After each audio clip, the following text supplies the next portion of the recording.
but somebody who loves to tell a story, Uh-huh. and he does a really good job. Yeah. Makes like, if you go watch some of his videos on his main channel, like, he does a really good job telling a good story and making a good Like film stories of things that happened or made that up he goes and stories? does, Okay. like skydiving, or Yeah. he went to, Norway, I believe, Yeah. and did in the wintertime, jumping off the cliffs Yeah. into the water because it's like a cultural thing over there, you know? Uh-huh.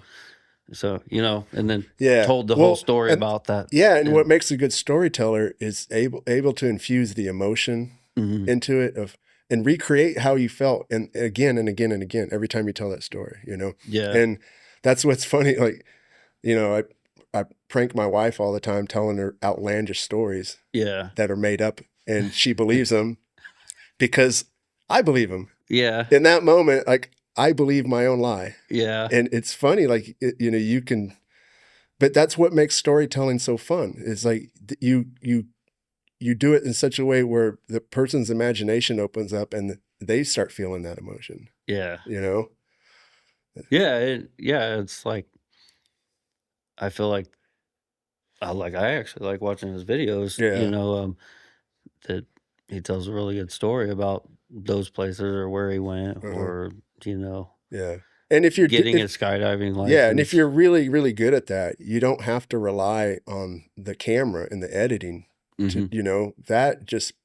that becomes secondary, Yeah, And I think that's like most of the stuff that I watch that comes up on Instagram for me is like stand-up comedy, yeah, Like yeah, that's my favorite thing to watch. Like I love hearing people talk about day-to-day life in sarcastic sometimes or outlandish ways, uh-huh, It's like I think that's what's unique about like people who like are BMXers or skaters or anything like that is you have this imagination that is a little bit different.